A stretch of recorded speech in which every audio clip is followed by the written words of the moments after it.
भगवान का दर्शन करने के लिए ब्रज में भोले बाबा पधारे। जटा जूट मृगछाल पहने हुए, खूब भस्मी का पाउडर लगा करके नाग डोल रहे हैं। आकर के नंदरानी के महल के द्वार पर अलख जगाई, भिक्षान देही। महल के झरोके से नंदरानी ने देखा कि एक जटा जूट महात्मा द्वार पर खड़ा है।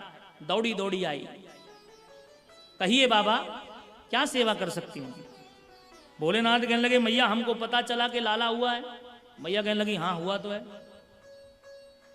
तो मैया भिक्षा यही है कि लाला का दर्शन करवा दे बस।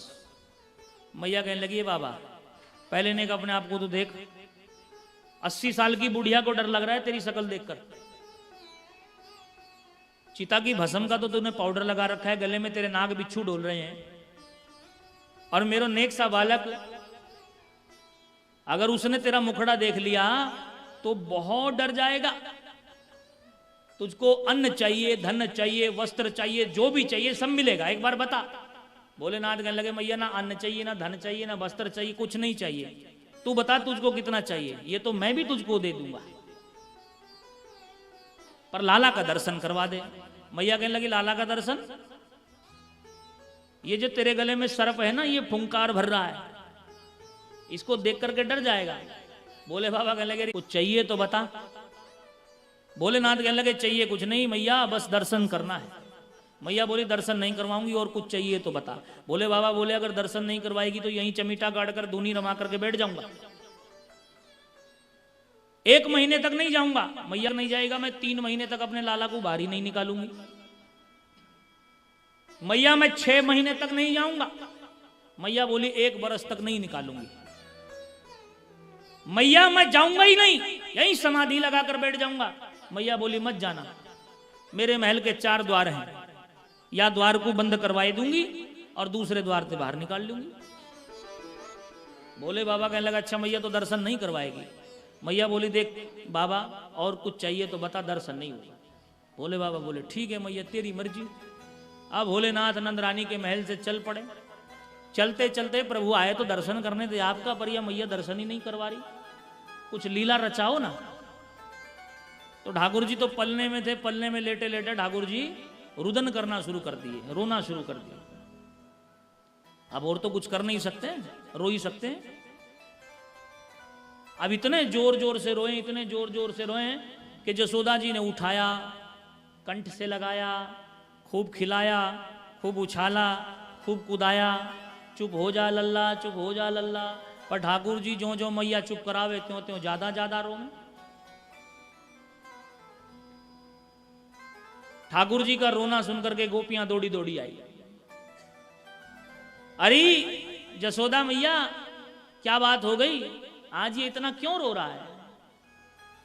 नंदरानी कहने लगी क्या बताऊं, एक जटाजूट महात्मा आया था भस्मीभूत, जब से वो गया है तब से ये रोए रहा है। गोपियां कहने लगी मैया जरूर कुछ जादू टोना करके गया हो।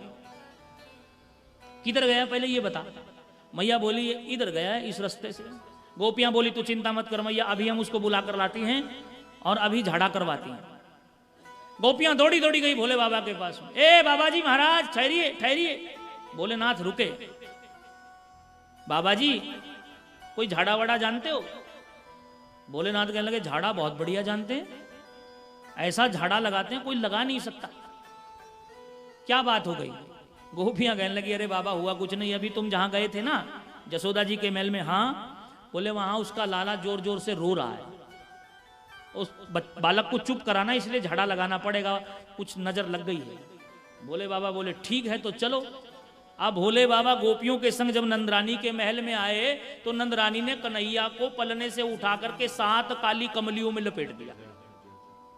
7 काली कमलियों में लपेट करके महल के द्वार पर बैठ गई। भोले बाबा आए, आते ही मैया से बोले ला मैया दे। मैया बोली क्या दे। बोले लाला को दे। मैया बोली ना बाबा लाला को हाथ नहीं लगाना, वहीं से बैठ करके झाड़ा लगा। भोलेनाथ बोले हमको झाड़ा लगाना ऐसे नहीं आता, हम तो अपनी गोद में लेंगे फिर झाड़ा लगाएंगे। मैया बोली देख बाबा वहीं पे बैठे बैठे झाड़ा लगा दे तो ठीक रहेगी बात। भोले बाबा माने नहीं तो मैया ने डरते डरते डरते डरते कन्हैया को भोले बाबा की गोद में दिया। और जैसे भोले बाबा की गोद में कन्हैया को दिया, ठाकुर जी भोले बाबा की गोदी में जाते ही चुप हो गए। और जैसे चुप हो गए तो मैया ने तुरंत छीन लिया। भोले बाबा कहने लगे, अरे प्रभु अभी तो दर्शन भी नहीं हुआ, ये मैया ने पहले ही छीन लिया। मैया की गोदी में जाकर के कन्हैया फिर से रोने लग गए। अब भोले बाबा की गोद में जामे तो चुप हो जामे, मैया की गोद में जामे तो रोने लग जामे। भोले बाबा कहने लगे, मैया डर काहे रही है तू?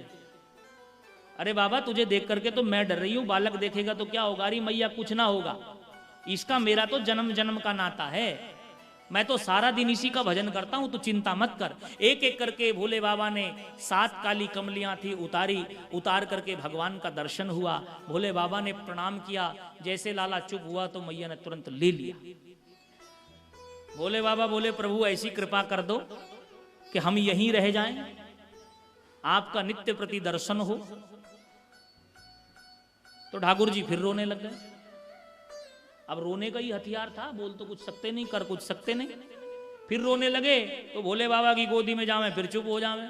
मैया कहने लगी, ए बाबा तू एक कृपा कर दे, यहीं रह जा, जब जब ये रोएगा तो तू अपना झाड़ मंत्र लगा दिया कर। भोले बाबा बोले, एकदम बढ़िया बात, पर मैया एक शर्त है। शर्त क्या है? बोले, जहां तू लाला को स्नान करवाएगी तो लाला के चरणों का जो जल है वो मेरे सिर पर गिरना चाहिए। मैया बोली, तो ठीक है, इसमें क्या बड़ी बात है, जहां लाला स्नान करेगा वहीं तू अपनी धुनी रमा कर बैठ जा।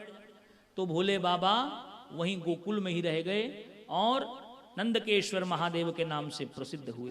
बोलिए शंकर भगवान की जय।